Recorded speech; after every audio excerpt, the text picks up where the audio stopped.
Students कैसे हैं आप सभी। आई होप आप लोग बहुत ही अच्छे होंगे। तो आज हम लोग डिस्कस करने वाले हैं एंटीनेटल केयर डेफिनेशन, इन सब चीज़ों को डिस्कस करेंगे। पहले मैं आपको कमेंट दिखाती हूँ। तो एक स्टूडेंट का कमेंट आया था कि एंटीनेटल केयर वाली यूनिट के बारे में बताने के लिए। तो आप लोग के भी जो भी डाउट्स हैं वो आप लोग कमेंट कर सकते हैं, मैं उसकी वीडियो बना दूंगी। तो देखिए, पहले मैं आपको समझा देती हूँ कि जो आप जिसने कमेंट किया है उसके बारे में मैं समझा देती हूँ, फिर उसके बाद डिटेल में समझाने की कोशिश करूँगी। सबसे पहला क्वेश्चन ये है कि एंटीनेटल केयर क्या होता है। ठीक है, इनका क्वेश्चन है कि एंटीनेटल केयर मतलब ये होता है कि जब प्रेगनेंसी के दौरान जो केयर दी जाती है लेडी को, प्रेग्नेंट वूमेन को जो प्रेगनेंसी के दौरान दी जाती है केयर, उसी को हम एंटीनेटल केयर कहते हैं। ये केयर जो होती है प्रसव पूर्व होती है, मतलब लेबर के बाद जब अगर केयर दी जाती है माता को, जब बच्चे की डिलीवरी हो जाती है उसके बाद जो केयर दी जाती है उसको हम पोस्टनेटल केयर कहते हैं। लेकिन जब प्रसव के पहले जो केयर दी जाती है उसको हम एंटीनेटल केयर के नाम से जानते हैं। ये कब से स्टार्ट हो जाता है? ये जैसे ही माँ जो होती है वो प्रेगनेंसी कंसीव करती है, तुरंत ही ये एंटीनेटल केयर स्टार्ट हो जाता है। जो भी केयर हम देंगे उसको हम एंटीनेटल केयर के बारे में जानते हैं। अब नेक्स्ट क्वेश्चन क्या है कि involvement of husband and family. देखिए, एक हस्बैंड और फैमिली का इसमें बहुत बड़ा रोल रहता है। किसी भी अगर कोई भी लेडी जो होती है जब प्रेग्नेंट होती है तो उसके हस्बैंड और फैमिली का काफ़ी अच्छा रोल रहता है। अगर आप आपकी फैमिली या फिर जो हस्बैंड है वो सपोर्ट कर रहा है, वो फाइनेंशियल सपोर्ट कर रहा है, भावनात्मक रूप से सपोर्ट कर रहा है, अगर आप प्रेग्नेंट हैं तो वो जो मदर होगी उसका जो बच्चा होगा वो भी काफ़ी हेल्दी होगा। अगर फैमिली और जो हस्बैंड है वो अच्छे तरीके से भावनात्मक रूप से या फिर किसी भी तरीके से सपोर्ट नहीं कर रहे हैं तो जो आने वाला बेबी है वो भी काफ़ी चिड़चिड़ा होता है, काफ़ी ज़्यादा परेशान रहता है। तो इस वजह से जो भी हस्बैंड और फैमिली होते हैं उनका हर तरीके से सपोर्ट करना चाहिए। जैसे कि कौन कौन से सपोर्ट्स इसमें आते हैं जो कि करना चाहिए, उनको भी डिस्कस कर लेते हैं। देखिए, क्या होता है ना कि सम्मान और समझ। एक स्वस्थ और संतुष्ट विवाह के लिए पति अपनी पत्नी के सम्मान और उसकी आवश्यकताओं को समझना अत्यंत महत्वपूर्ण होता है। साझा निर्णय लेना, परिवार के भविष्य और कल्याण से संबंधित निर्णय के लिए प्रक्रिया में पत्नी को शामिल करने से विश्वास प्रदर्शित होता है। और फैमिली प्लानिंग भी, ये मदर और हस्बैंड जब एग्री हों तो उसके अनुसार अगर हस्बैंड अच्छा रहता है तो वो फैमिली प्लानिंग के लिए भी, उपयोग के बारे में भी सोचता और समझता है। देखिए, इन सबसे सपोर्ट से क्या होता है ना कि जो महिला होती है वो काफ़ी ज़्यादा स्ट्रेस फ्री रहती है, उसे किसी भी प्रकार का तनाव नहीं रहता है। अभी मैं इनको अच्छे से डिटेल में डिस्कस करूँगी। पहले मैं थोड़ा थोड़ा आपको दे रही हूँ कि इसका मतलब क्या होता है। Special need for pregnant women. तो स्पेशल नीड क्या होती है, सॉरी, नेक्स्ट टॉपिक है कि प्रिपरेशन ऑफ मदर। तो प्रिपरेशन ऑफ मदर में क्या है कि महिला को डिलीवरी के लिए प्रिपेयर करना, कि किस तरीके से आप उसको समझाती हैं। क्या होता है कि माता को बहुत ज़्यादा चिंता रहती है अपनी डिलीवरी के दौरान, डर रहता है, एंजाइटी रहती है कि किस तरीके से डिलीवरी होगी, कहीं मेरी मृत्यु ना हो जाए या फिर बच्चे की मृत्यु ना हो जाए। तो इस सब को लेकर काफ़ी ज़्यादा वो स्ट्रेस में रहती हैं। तो एक नर्स की ये भूमिका होती है कि वो माँ को अच्छे तरीके से प्रिपेयर करे कि नहीं, ऐसा कुछ भी नहीं होने वाला है, सब कुछ नॉर्मल होगा, आपको बिल्कुल भी घबराने की ज़रूरत नहीं है। ठीक है, तो प्रिपरेशन ऑफ मदर में ये होता है। Special need of a pregnant women. तो स्पेशल नीड क्या होता है, जैसे कि जब प्रेगनेंसी कोई महिला कंसीव करती है तो उसके दौरान क्या होता है कि अत्यधिक कैलोरी और आयरन, फॉलिक एसिड, इन सब की ज़रूरत होती है। क्योंकि उस टाइम पे बच्चे के वो उसे डबल खुराक की ज़रूरत होती है। क्योंकि वो एक तो अपने लिए लेगी और दूसरा जो बच्चा है वो भी माँ की ही जितनी भी एनर्जी है उसी सब चीज़ों को लेता है। तो उसके इसी वजह से ज़्यादा नीड रहती है लेने की। तो इसमें आयरन दिया जाता है, फॉलिक एसिड दिया जाता है। जैसे कि आयरन जो होता है वो 100 mg दिया जाता है और फॉलिक एसिड जो है वो 500 माइक्रो mg दिया जाता है। तो ये सब चीज़ें होती हैं जो कि स्पेशल नीड के अंतर्गत आती हैं। अब जैसे कि नॉर्मली अगर कोई महिला है तो 2200 किलो कैलोरी ले रही है, लेकिन जब वही प्रेगनेंसी के दौरान वो क्या करती है कि 500 kilo calorie extra, 300 kilo calorie extra लेना पड़ता है, मतलब 2500 उसको लेना पड़ता है।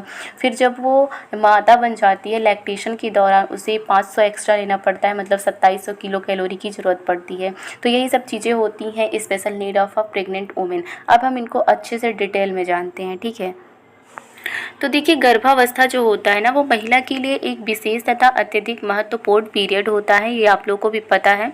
इस अवधि के दौरान उसे प्रत्येक संभावित देखभाल की आवश्यकता होती है ताकि उसकी एवं उसके फीटस की हेल्थ एकदम परफेक्ट रहे तथा वह एक स्वस्थ बच्चे को जन्म दे सके। प्रेगनेंसी के दौरान महिला को प्रदान की जाने वाली जो देखभाल होती है उसे ही हम एंटीनेटल केयर कहते हैं।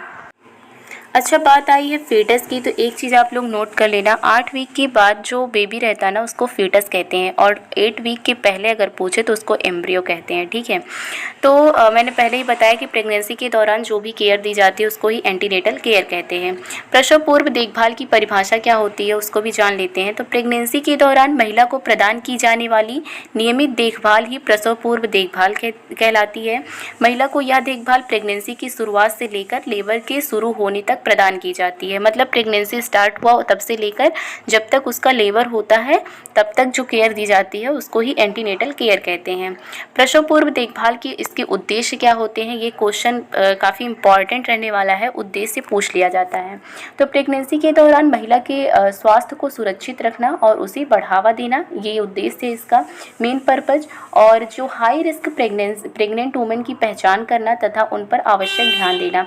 अच्छा, हाई रिस्क प्रेग्नेंट वुमेन कौन सी होती हैं, जैसे कि जो वुमेन हो गई जिनको प्री एक्लेम्सिया हुआ है, जिनको डायबिटीज़ है या फिर जिनको कैंसर है, तो ये और या फिर ऐसी महिला जिनका पूर्व में ऑपरेशन के थ्रू डिलीवरी हुई है, तो ये सब जो वुमेन होती हैं वो हाई रिस्क प्रेग्नेंट वुमेन के अंतर्गत आती हैं। तो इनकी पहचान करना है। प्रेगनेंसी तथा प्रसव की कार्यकी के बारे में प्रेग्नेंट वुमेन को शिक्षित करना। मतलब पहले क्या करना है कि जो प्रेगनेंसी के दौरान जो जो भी क्रियाएँ होती हैं उन सब के बारे में महिला को पहले ही बता देना है। नेक्स्ट क्या है कि मातृ मृत्यु तथा रुग्णता, शिशु मृत्यु तथा शिशु रुग्णता को कम करना। देखिए, जब आप हाई रिस्क प्रेगनेंसी को पहचान कर लेंगे तो इसकी वजह से क्या होगा कि आप हाई रिस्क प्रेगनेंसी का ही डर रहता है कि माता की मृत्यु हो, बच्चे की मृत्यु हो, तो इस वजह से जब आप पहले ही पहचान कर लेंगे तो इनमें काफ़ी कमी आएगी। नेक्स्ट क्या है कि प्रेग्नेंट वुमेन में मौजूद डिलीवरी से संबंधित भय तथा चिंता को दूर करना, जो कि मैंने पहले बताया आपको। महिला तथा उसके परिजनों को गर्भावस्था के दौरान पोषण, व्यक्तिगत स्वच्छता, पर्याप्त आराम, पर्यावरणीय स्वच्छता आदि के बारे में जानकारी देना। तो देखिए, अब हम बात करते हैं कि एंटीनेटल विजिट कितनी होती है। तो एंटीनेटल विजिट जो होती है वो कम से कम 3 विजिट तो करना ही करना चाहिए। जैसे कि और वैसे WHO के अनुसार देखें तो WHO के अनुसार 4 विजिट करनी चाहिए, ठीक है। तो गर्भावस्था का जब पंजीकरण मतलब प्रेगनेंसी का जैसे ही पता चलता है तुरंत 1 विजिट करना है। प्रथम प्रसव यात्रा, इसको हम कह सकते हैं कि प्रेगनेंसी के 20 वीक के दौरान सप्ताह मतलब 20वें सप्ताह के दौरान फर्स्ट विजिट करनी चाहिए। और सेकेंड विजिट जो है वो 32वें सप्ताह के दौरान करनी चाहिए। और जो तीसरी विजिट है वो प्रेगनेंसी के 36वें सप्ताह के दौरान करनी चाहिए। तो ये होती है 3 विजिट कम से कम करना ही करना चाहिए। और भारत सरकार के अनुसार भी एंटीनेटल जो विजिट है वो 4 करनी चाहिए। और अगर क्वेश्चन में पूछे WHO के अनुसार या फिर भारत सरकार के अनुसार तो 4 विजिट एंटीनेटल करनी चाहिए, ठीक है। सो बात करते हैं कि कंपोनेंट ऑफ एंटीनेटल केयर। प्रसव पूर्व देखभाल की मुख्य रूप से 3 घटक होते हैं। क्या क्या होते हैं? पहली जो होती है हिस्ट्री टेकिंग, मतलब महिला का हिस्ट्री लेना है। और सेकंड जो होता है वो सामान्य तथा प्रसूति परीक्षण, जो भी एग्जामिनेशन करना है वो सब करना है। और एंटीनेटल एडवाइस, तो 3 इसके घटक होते हैं। देखिए, जब हम फर्स्ट विजिट करते हैं तो उस दौरान क्या क्या चीज़ें चेक होती हैं। तो उस दौरान जैसे हीमोग्लोबिन टेस्ट होता है, ब्लड ग्रुप चेक होता है और यूरिन टेस्ट होता है। तो ये चीज़ें होती हैं जो कि फर्स्ट विजिट के दौरान चेकअप की जाती हैं। अच्छा, हिस्ट्री टेकिंग में क्या क्या करते हैं? तो आइडेंटिफिकेशन डाटा, जैसे कि इसमें प्रेग्नेंट वुमेन के बारे में सामान्य सूचनाओं के बारे में पता किया जाता है। जैसे कि गर्भवती महिला का नाम क्या है, उम्र, विवाह की अवधि और उसका व्यवसाय क्या है, मतलब काम क्या है, हस्बैंड का नाम, उसका धर्म क्या है, उसका पता क्या है और उसके हस्बैंड का व्यवसाय मतलब वो कौन सा कार्य कर रहा है। हिस्ट्री ऑफ इलनेस, इलनेस के बारे में भी जानकारी लेनी चाहिए, जैसे कि महिला में कोई मौजूद बीमारी तो नहीं है, उस अकॉर्डिंग अगर बीमारी का पता चल जाता है तो उस अकॉर्डिंग उसका ट्रीटमेंट चलता है एंटीनेटल के दौरान, प्रेगनेंसी के दौरान। बीमारी के उत्पन्न होने का समय क्या था और उसकी अवधि क्या थी, उसकी गंभीरता क्या है, उपचार हेतु लिया गया ट्रीटमेंट, तो ये सब चीज़ों के बारे में हिस्ट्री में हम लेंगे। History of present pregnancy, present pregnancy में क्या क्या चीज़ें हम बात करते हैं कि इसके अंतर्गत क्या होता है कि जो प्रेग्नेंट वुमेन होती है उसकी वर्तमान प्रेगनेंसी के बारे में जानकारी को एकत्रित किया जाता है, जैसे कि LMP डेट हो गया, EDD हो गया, और गर्भावस्था के दौरान उत्पन्न समस्याएं जो कि प्रेगनेंसी को प्रभावित कर सकती हैं, इसके बारे में भी जानकारी लेनी होती है। ठीक है। अब मेंस्ट्रुअल हिस्ट्री की बात करें तो मेंस्ट्रुअल हिस्ट्री में क्या क्या लेंगे, तो वही LMP के बारे में बात करेंगे, और मेंस्ट्रुएशन साइकिल कब स्टार्ट हुआ है उसकी एज के बारे में पता करेंगे। तो इन सब चीज़ों को, और महिला में किसी भी डिसफेक्शन, यूट्राइन ब्लीडिंग या फिर मेनोरेजिया, मेट्रोजिया आदि की हिस्ट्री के बारे में जानकारी लेंगे। तो इसका मतलब होता है एक्सेसिव ब्लीडिंग, मतलब बहुत ज़्यादा ब्लीडिंग होना, इन सब के बारे में भी हम पता करते हैं। ऑब्स्टेट्रिक हिस्ट्री में क्या लेंगे, तो इसके अंतर्गत हम बहुत सारी जानकारियाँ लेते हैं कि जैसे कि वो कौन सी बार प्रेग्नेंट हुई है, ये प्रेगनेंसी कौन सी है, और उसके कितने बच्चे हैं, वो कितनी बार माता बन चुकी है, और उसके कितने जीवित बच्चे हैं, कितने ऐसे बच्चे हैं जो कि लड़कियां हैं, और एबॉर्शन हुआ है या नहीं, कितने स्टिल बर्थ हैं, मतलब कितने ऐसे बच्चे हुए हैं जिनका मृत्यु हो चुका है। तो इन सब के बारे में भी हम हिस्ट्री में लेते हैं। सिजेरियन सेक्शन के बारे में पता करेंगे कि इसके पहले जो डिलीवरी हुई है वो सिजेरियन सेक्शन से हुई है या फिर नॉर्मल हुई है, और जो भी बेबी पैदा हुआ है उसका बर्थ वेट कितना था, टीकाकरण उसका हुआ है या नहीं, ब्रेस्ट फीडिंग की अवधि कितनी थी, इन सब के बारे में हम पता करते हैं। फैमिली हिस्ट्री में क्या करेंगे, फैमिली हिस्ट्री में देखिए, फैमिली हिस्ट्री के दौरान गर्भवती महिला के परिवार में उपस्थित क्रोनिक एवं जेनेटिक बीमारियां जैसे कि हाइपरटेंशन हो गया, डायबिटीज़ हो गया, मल्टीपल प्रेगनेंसी आदि के बारे में जानकारी लेते हैं। तो इन सबको जानकारी लेने से फैमिली हिस्ट्री के बारे में पता चल जाता है कि हाँ, इसके अंदर, महिला के अंदर भी कोई कॉम्प्लिकेशन है कि होगा या नहीं, या फिर आने वाले बच्चे में जेनेटिक कोई बीमारियाँ हो सकती हैं या नहीं, तो इन सब के बारे में ये पता चल जाता है। पर्सनल हिस्ट्री में क्या लेते हैं कि महिला कोई स्मोकिंग तो नहीं कर रही है या फिर कोई अल्कोहल का सेवन नहीं कर रही है, तो इस वजह से, जैसे कि अगर अल्कोहल वगैरह का सेवन कर रही है तो आने वाला बेबी जो होता है उसका उसके वेट पे और उसके स्वास्थ्य पर भी बुरा प्रभाव पड़ता है। इस वजह से इन सब चीज़ों को भी हम अच्छा देखिए, एंटीनेटल जब हम विजिट करते हैं तो उसके दौरान जनरल एग्जामिनेशन भी करते हैं। सामान्य कुछ एग्जामिनेशन होते हैं जैसे कि पल्स और रिस्पायरेशन और ब्लड प्रेशर, इन सब को देखना, वेट देखना, हाइट देखना। वेट हम देखेंगे तो उस अकॉर्डिंग हम एनीमिया की कंडीशन को इंगित करेंगे कि हाँ, ये महिला जो है एनीमिक है या फिर नहीं। हीमोग्लोबिन टेस्ट करेंगे, और मोटापापन या फिर पतलापन, इन सब को भी टेस्ट करते हैं। उसके नेल्स, कंजक्टाइवा, इन सब की भी टेस्ट करेंगे, और एडिमा की स्थिति है नहीं, मतलब स्वेलिंग है कि नहीं, इन सब चीज़ों को भी देखते हैं। उसका ब्रेस्ट एग्जामिनेशन करेंगे, और हो सके तो अल्ट्रासोनोग्राफी भी करेंगे कि कोई जो भी अंदर है, बेबी पल रहा है, उसे कुछ भी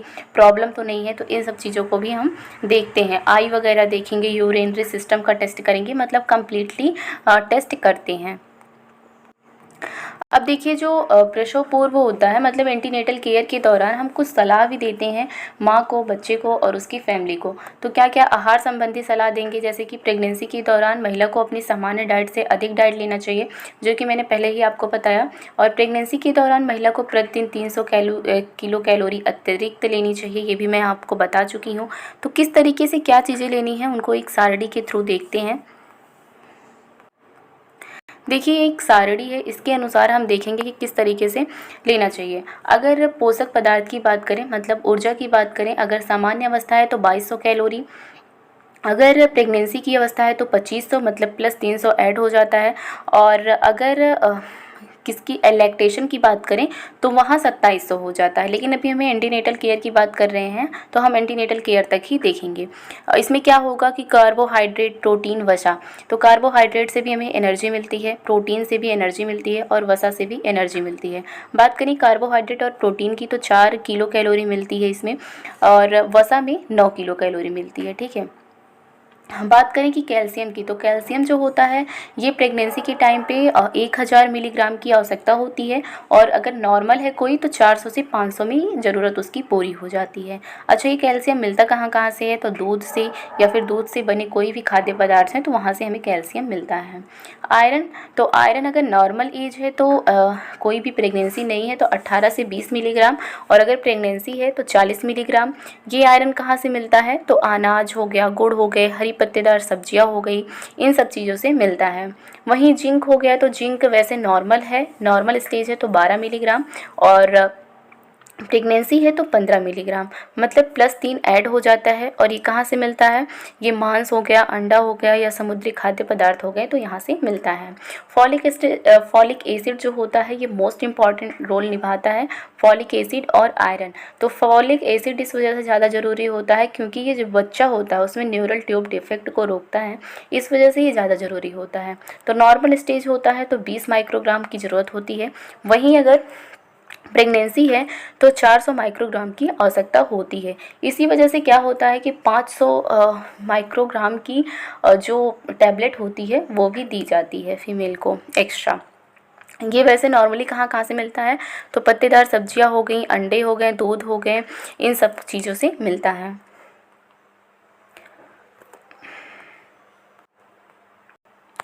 विटामिन ए जिसको हम रेटिनॉल कहते हैं वो नॉर्मली 500 की ज़रूरत होती है, उसके बाद प्रेगनेंसी में 600 हो जाती है। और ये कहाँ से मिलता है, हरी पत्तेदार सब्जियां, फल, यकृत, टमाटर, मक्खन, पनीर, अंडे, यहाँ से मिलता है। विटामिन सी, तो विटामिन सी 50 से 60 की ज़रूरत नॉर्मल स्टेज में होती है, 70 मिलीग्राम ये प्रेगनेंसी के दौरान ज़रूरत होती है, और ये मिलता है नींबू मतलब खट्टे पदार्थों से मिलता है। विटामिन B1 तो 1.1 मिलीग्राम की आवश्यकता होती है नॉर्मली, प्रेगनेंसी के दौरान 1.5 मिलीग्राम, और ये मिलता है अनाज, दाल, ईस्ट, अंडे, यहाँ से। विटामिन B7 की बात करें, B2 की बात करें, सॉरी B2 की बात करें तो 1.1 मिलीग्राम, और जब प्रेगनेंसी के दौरान 1.5, ये भी अनाज, मांस यहाँ से मिलता है। विटामिन B12 की बात करें तो B12 जो होता है वो 2 माइक्रोग्राम की ज़रूरत पड़ती है, और ये नॉर्मली और प्रेगनेंसी के दौरान सेम ही रहता है। ये भी मांस, मछली, यकृत, किडनी यहाँ से मिलता है। विटामिन डी जो होता है वो 200 की ज़रूरत पड़ती है, और जब प्रेगनेंसी होती है तो 400 की ज़रूरत पड़ती है, और ये कहाँ से मिलता है, दूध एवं दूध से निर्मित पदार्थ या फिर सूर्य का प्रकाश। तो विटामिन B12 जो होता है साइनोकोबालिन, इसकी वजह से, इसकी कमी की वजह से मेटाबॉलिक एनीमिया भी हो जाता है। देखिए, और सोने के टाइम पे भी कुछ एडवाइस दी जानी चाहिए महिला को कि कितने घंटे सोना है। तो कम से कम 10 घंटे सोना है। 10 घंटे में सोने के लिए उसे कम से कम 8 घंटे जो है वो रात में नींद लेनी है, और 2 घंटे जो है वो कब लेना है, वो दिन में नींद लेनी है। और इसमें अगर प्रेगनेंसी के दौरान सबसे अच्छे एक्सरसाइज की बात करें तो सबसे अच्छी एक्सरसाइज जो होती है वो स्विमिंग होती है, लेकिन कोई भी स्विमिंग कर नहीं पाता तो नॉर्मली वॉक जो होती है वो आइडियल मानी जाती है एक्सरसाइज। और आयरन और फॉलिक एसिड की गोलियां कभी भी चाय या काफ़ी दूध के साथ नहीं लेनी चाहिए, क्योंकि ये सभी खाद्य पदार्थ जो होते हैं वो आयरन के एब्जॉर्बेशन को कम कर देते हैं। जब भी आयरन आप लें तो सुबह के टाइम खाली पेट लेना चाहिए। इसका लेने का कारण ये रहता है कि जो आयरन होता है वो विटामिन सी के साथ लेना चाहिए, तो वो जल्दी से एब्जॉर्बेशन उसका हो जाता है। और अगर आप खाली पेट लेते हैं तो रात भर जो गैस्ट्रिक एसिड HCl रहता है वो हमारे बॉडी में, हमारे स्टमक में सीक्रेट हुआ रहता है, जिसकी वजह से क्या होता है कि जो आयरन होता है वो अच्छे से पच जाता है। तो इस वजह से हमेशा आयरन को सुबह के टाइम लेना चाहिए। जो लोग एडवाइस करते हैं कि रात के टाइम पे लेना चाहिए, दूध के साथ लेना चाहिए, तो ऐसा बिल्कुल भी नहीं करना चाहिए। विटामिन सी के साथ आयरन को लेना चाहिए। और आयरन थेरेपी भी जो होती है वो विटामिन सी से भरपूर खाद्य पदार्थ जैसे कि आंवला हो गया, नींबू हो गया, संतरा आदि प्रचुर मात्रा में खाने की सलाह देनी चाहिए, क्योंकि ये सभी खाद्य पदार्थ जो होते हैं वो आयरन को पचाने का कार्य करते हैं। टीटी का टीकाकरण भी करवाना चाहिए, जैसे ही पता चले तुरंत टीटी का इंजेक्शन लगवाना चाहिए। कपड़े पहनने भी सलाह देनी चाहिए कि जैसे कि ढीले ढाले कपड़े पहने, आरामदायक कपड़े पहने, और ऐसी भी हाई हील्स वाले जो सैंडल हैं उन सबको ना पहने, उन सब का प्रयोग करने से बचना चाहिए। टीटी का जो इंजेक्शन होता है, फर्स्ट जो इंजेक्शन होता है वो कब लगाना चाहिए? जैसे ही पता चले तुरंत लगवा देना चाहिए। 0.5 ml IM लगवाना चाहिए। और जो सेकेंड टीका है वो जब फर्स्ट टीका लग जाता है उसके 4 वीक के बाद या फिर 1 मंथ के बाद हम कह सकते हैं कि लगा सकते हैं। देखिए, और उनके हस्बैंड को भी समझाना चाहिए कि ये सेक्सुअल संबंधी सलाह देनी चाहिए। यदि अबॉर्शन या समय पूर्व प्री टर्म लेबर का खतरा हो तो गर्भावस्था के फर्स्ट ट्राइमेस्टर में 6 वीक के दौरान ये सब क्रियाओं को नहीं करना चाहिए और धूम्रपान से बचना चाहिए। तो ये सब सलाहें जो होती हैं और खाने पीने संबंधित सलाह जो होती हैं वो सब उनके फैमिली वालों को भी और उनके हस्बैंड को भी बताना चाहिए। ठीक है। सो आई होप आप लोग को ये चीज़ें समझ में आई होंगी। अच्छी लगी हो तो लाइक करें, नए हैं चैनल पे तो प्लीज़ चैनल को सब्सक्राइब करें। Thanks for watching the video.